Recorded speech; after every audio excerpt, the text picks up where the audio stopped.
15 ఏళ్ల అనుభవం ఆంధ్ర తెలంగాణ కర్ణాటక తమిళనాడులో సంతోషానికి నిలయమైన మీ నివాసానికి మీ Skandanshi group. Godavari Banakacherla link canal project పైన ఆంధ్రప్రదేశ్ ప్రభుత్వం ఆచితూచి అడుగులు వేస్తుంది. ఈ ప్రాజెక్టు విషయంలో తెలంగాణలో అభ్యంతరాలు లేవనెత్తడం, కేంద్ర ప్రభుత్వానికి తెలంగాణ ప్రభుత్వం ఫిర్యాదులు చేయడం, అలానే తెలంగాణలో రాజకీయ అంశంగా ఇది మారిపోయిన నేపథ్యంలో అనుమానాల నివృత్తి ప్రక్రియను చేపట్టాలని ఆంధ్రప్రదేశ్ కేబినెట్ నిర్ణయించింది. ఇప్పటికే పలు వేదికలపైన ముఖ్యమంత్రి చంద్రబాబు నాయుడు బనకచెర్ల ప్రాజెక్టు వల్ల కలిగేటువంటి ప్రయోజనాలు, గోదావరి జలాల్ని రెండు తెలుగు రాష్ట్రాలు సమన్వయంతో వినియోగించుకోవాల్సినటువంటి విధానం గురించి మాట్లాడుతున్నారు. ఇప్పుడు ఈరోజు తాజాగా జరిగినటువంటి కేబినెట్ సమావేశంలో ఒక స్పెషల్ డెసిషన్ తీసుకున్నారు.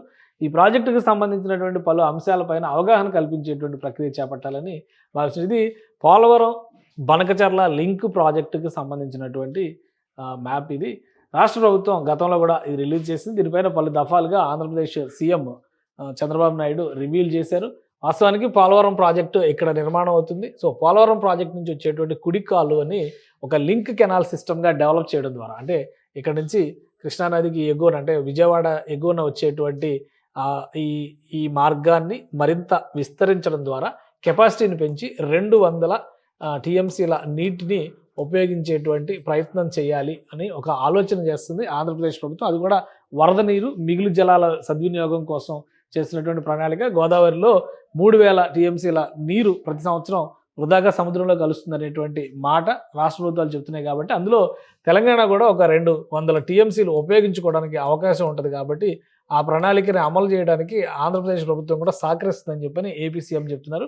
సో ఇక్కడ విజయవాడ దగ్గరికి లింక్ కెనాల్ డెవలప్ చేసిన తర్వాత ఈ విజయవాడ ఎగువన పులిచింతల పైనుంచి తీసేటువంటి వాటర్ని మళ్ళీ బనకచెర్ల బెల్లంపల్లి వరకు తీసుకొస్తారు. బెల్లంపల్లి నుంచి ఇక్కడ బనకచెర్ల ప్రాజెక్టు రాయలసీమలో ఉన్నటువంటి ప్రాంతం, అక్కడ వరకు కూడా ఈ లింక్ సిస్టమ్ని లిఫ్ట్ సిస్టమ్ ద్వారా కొంత గ్రావిటీ ద్వారా చేసేటువంటి ప్రవాహాన్ని ఏర్పాటు చేసేటువంటి అవకాశం ఉంటుంది. సో ఈ ప్రాజెక్టు వల్ల రెండు రాష్ట్రాలకి పెద్ద నష్టం ఉండదు, రెండు రాష్ట్రాలకి ప్రయోజనమే ఉంటుంది అనేటువంటి మాటని ఏపీ సర్కారు వచ్చి పదే చెప్తుంది.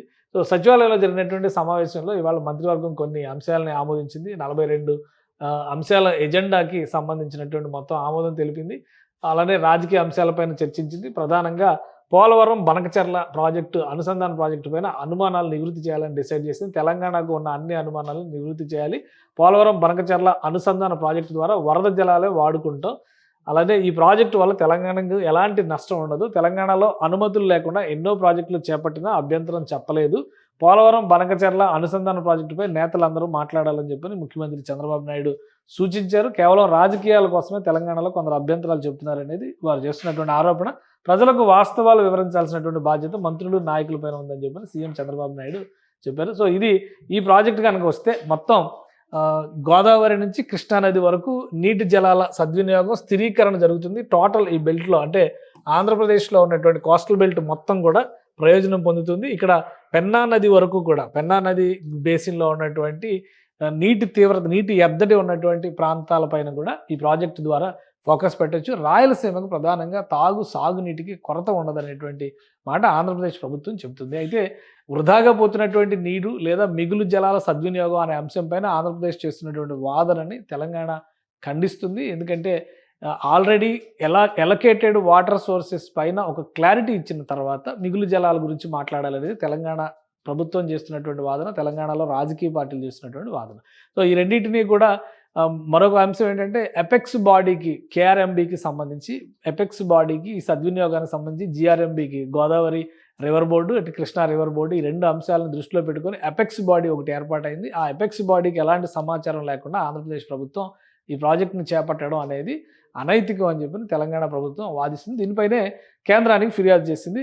కేంద్ర ప్రభుత్వ సమక్షంలో దీన్ని పరిష్కరించుకోవాలా లేదా ఆంధ్రప్రదేశ్లో సంప్రదింపులు చేయాలనేటువంటి ఆలోచన తెలంగాణలో కూడా చేస్తుంది. తెలంగాణ సీఎం రేవంత్ రెడ్డి ఆల్రెడీ మంత్రులతో, అఖిలపక్షంతో కూడా సమావేశాన్ని నిర్వహించారు. సో ఈ క్రమంలో రెండు ప్రభుత్వాలు కూడా ఒక దగ్గర చేరి ఈ అంశాన్ని సామరస్యపూర్వకంగా చర్చించుకునేటువంటి అవకాశాలు కనిపిస్తున్నాయి. ఆంధ్రప్రదేశ్, తెలంగాణ కనుక ఈ సమస్యను పరిష్కరించుకుంటే కేంద్రం కూడా దీనికి సహకరించడానికి ఛాన్స్ ఉంటుంది. మొత్తం మీద బనకచెర్ల ప్రాజెక్టు పైన జరుగుతున్నటువంటి ప్రచారాన్ని తిప్పికొట్టేటువంటి క్రమంలో ఆంధ్రప్రదేశ్ మంత్రివర్గంలో ఉన్నటువంటి మంత్రులతో పాటు సీనియర్ నాయకులందరూ కూడా స్పష్టంగా మాట్లాడాలి.